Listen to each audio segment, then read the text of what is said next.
Oh, I did. Yeah. Well, you were Yeah. asking like, if, like, is there a company you want to see started?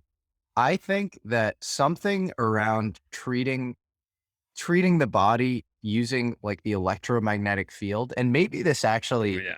dovetails a little with the Michael Levin stuff as well, which I find fascinating. But there, mid-century was a guy named Royal Rife, an American scientist, and he had something called the Rife machine. And there's another guy named Wilhelm Reich, and he had something called like it was like the orgone generator or something.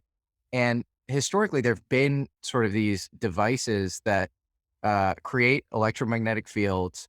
They're usually like some variation of like a Tesla coil. So it's like a horseshoe, mostly made out of copper.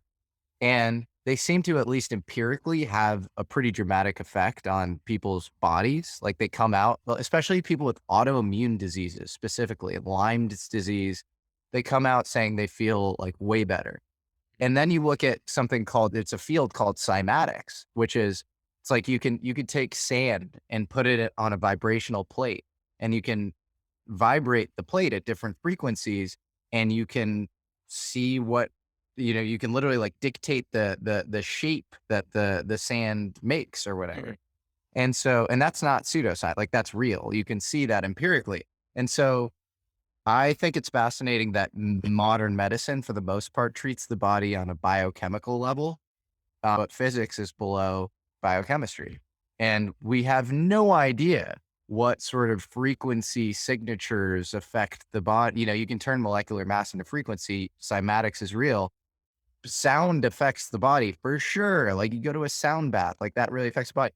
And then we are the least scientific about, like, what we should have like a sound library, Yeah. and I know this is done somewhat through like binaural beats, and people say the Schumann resonance of the earth sort of holds the body together. And so you need to keep the Schumann resonance with you if you're an astronaut in space.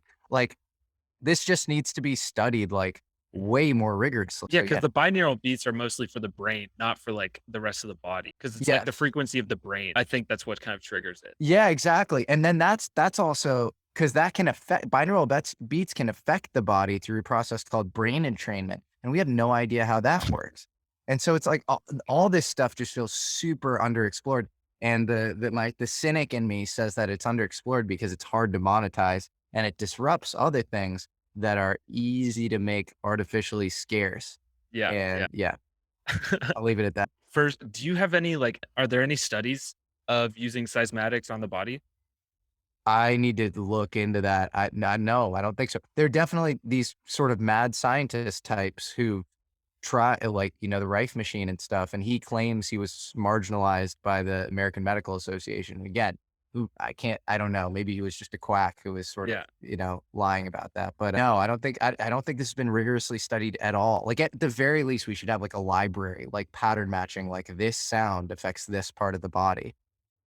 But Dude, I think saying this kind of stuff is so important because it sounds like we're like crazy, like, oh, right. like we're talking about the crazy stuff, but like this is the stuff that's not studied. Is like the contrarian stuff. Like I don't know, man. Like it just makes sense why you're at Teal Cap saying this. Like what if you can say it, like what did you talk about with Teal like the first time you met him?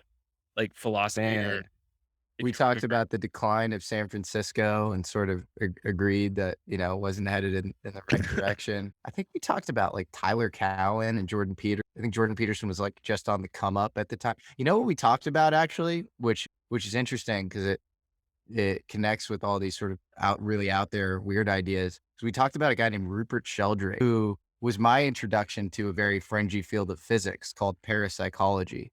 And so I remember we brought up he brought up, or maybe I brought up, morphic fields, and then he had heard of this guy and the morphic fields, which is sort of like a almost like a Lamarckian, if you remember Lamarck, like, form matches function or whatever, like a Lamarckian hyperspace through which knowledge could be sort of inherited. And there's a lot of other sort of kooky stuff around this guy, Rupert Sheldrake, that I'd look into. We can get into parapsychology stuff if you want. And it's a whole rabbit hole. But I remember hitting it off with him around that. And then him, like, I think looking at me and being like, "Oh, you're into that? Like you're a weirdo." But like in a good way. Like Yeah, yeah. yeah, yeah. I mean, that's what he wants. Yeah. Yo, what's up, everyone? I hope you guys enjoyed that clip. I have more clips on the channel, and the full podcast is linked in the description. And I got some more cool interviews coming soon. So I'll see you guys in the future. Peace.